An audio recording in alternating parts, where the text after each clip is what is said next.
Right, so today's video is just a very quick card of the week, and I want to talk about what my next video project is going to be. So I've pulled the Ten of Cups. Yes, it was the Ten of Cups. And that is all about unity, family, oneness. We are all one.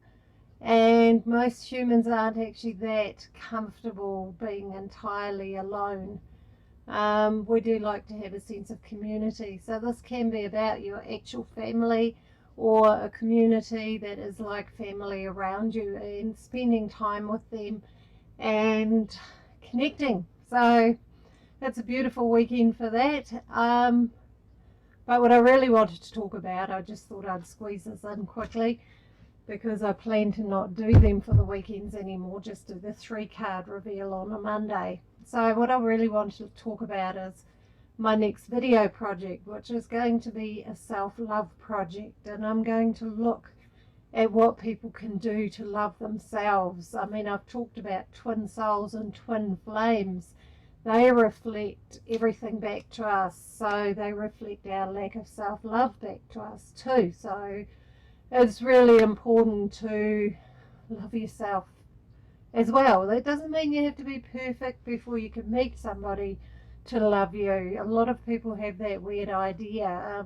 We're not here to be perfect. We're here to be real and human and to grow and to learn and to love. So the self-love project, I'm going to look at all the different ways that we love and don't love ourselves, how we can improve that, what kind of patterns and conditions have brought that into our lives or created any lack of love. I had a friend years ago, he could not look at himself in the mirror, and he wasn't a hideous looking person.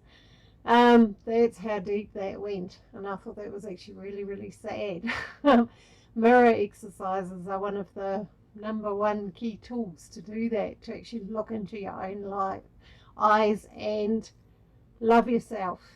To love yourself when things go wrong, to love yourself when you're not perfect, to love yourself when you feel grotty, to love yourself when you're not being lovable. All of those things are just really, really important keys to totally developing self-love and self-acceptance. So yeah, I'm quite excited to be making that, because it is actually one of my key things I'm really passionate about.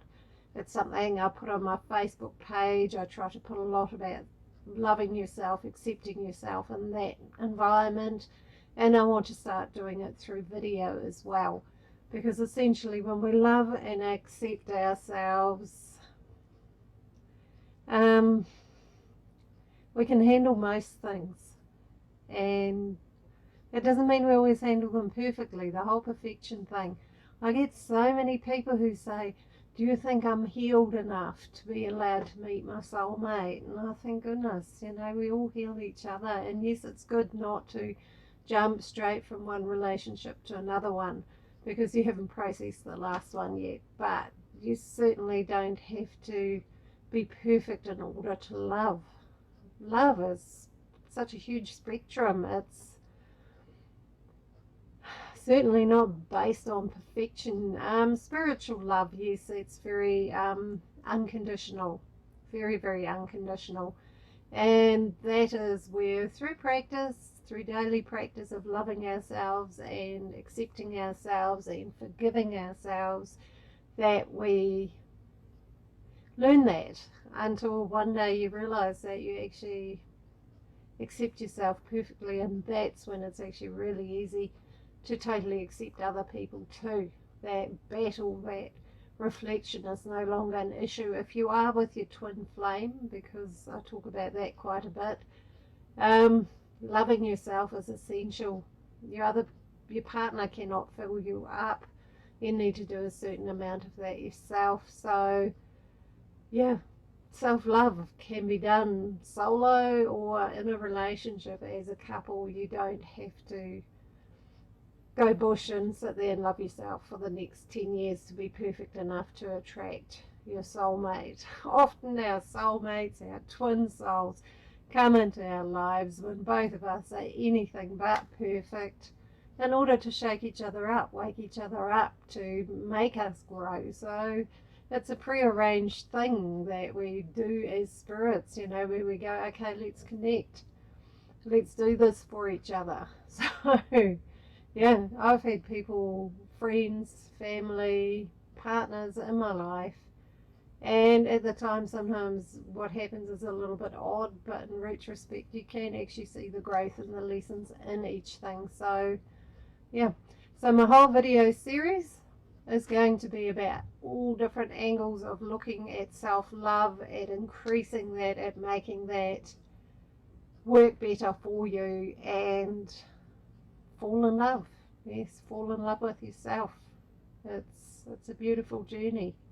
Even if your body's, look, one of the toughest things for me has been through having had a health crisis, trying to love myself when my body wasn't playing the game. That's a hard one. And yeah, it's taught me a huge amount. So stay tuned. I'll start making that video series during next week.